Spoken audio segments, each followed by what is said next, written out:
la sagesse de carrière du prince Harry a été ridiculisée par la journaliste royale Daniela Elser, qui a affirmé qu'il avait été dépouillé de son vernis de mec après des commentaires célébrant les personnes qui démissionnent d'un emploi qui les rend malheureux.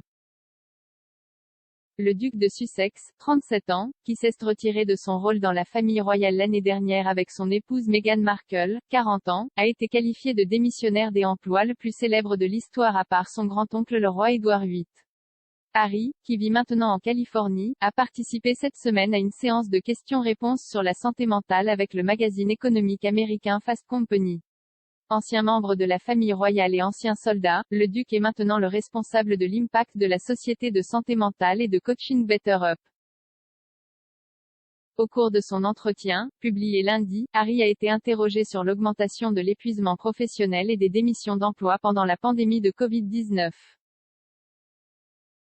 Il a déclaré: « J'ai découvert récemment, grâce à une conversation avec Better Up Science Board Member, Adam Grant, que bon nombre des démissions que vous mentionnez ne sont pas toutes mauvaises. En fait, c'est un signe qu'avec la conscience de soi vient le besoin de changement.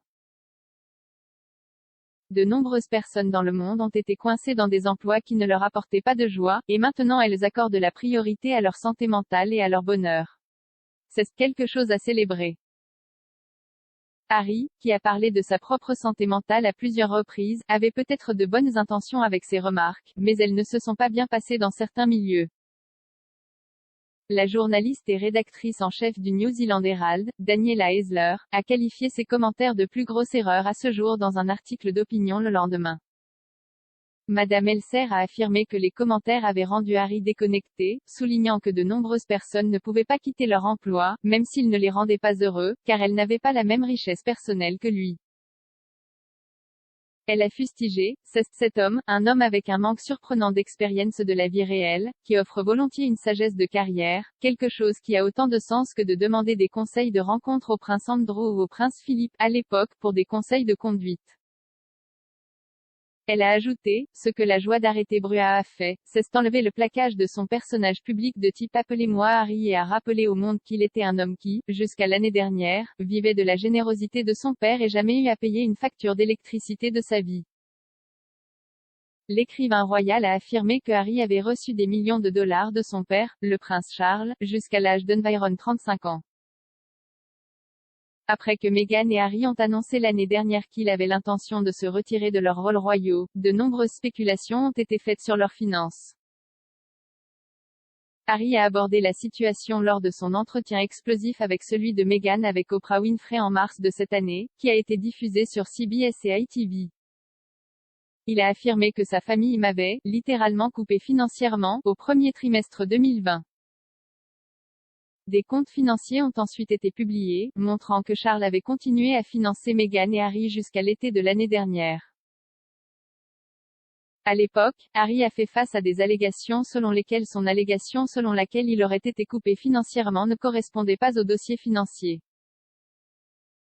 Un porte-parole du prince Charles et de son épouse Camilla Clarence House a évoqué l'apparente divergence entre les deux chronologies. Ils ont dit: « Je ne reconnaîtrai pas qu'ils sont radicalement différents. Tout ce que je peux vous dire, ce sont les faits. » Le propre porte-parole de Harry et Meghan a également tenté de clarifier la question, affirmant que Harry ne faisait pas référence au premier trimestre de l'année civile, mais en fait à l'exercice financier, qui au Royaume-Uni commence en avril. Ils ont dit: « Vous confondez deux chronologies différentes et il est inexact de suggérer qu'il y a une contradiction. » Les commentaires du duc lors de l'interview des Oprah faisaient référence au premier trimestre de la période de référence fiscale au Royaume-Uni, qui commence chaque année en avril. Harry a également versé une importante somme d'argent à la subvention souveraine l'année dernière pour couvrir les coûts de la rénovation de son ancienne maison, Frogmore Cottage, et celle de Meghan, qui avait été payée par le contribuable.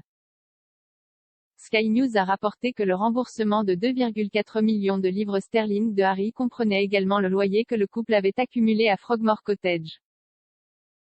Madame Elsner a ajouté que le prince William ressemblait désormais à « l'enfant en or », après les diverses apparitions controversées dans les médias de son frère, en particulier avec sa nouvelle série Apple Fitness + Time to Walk.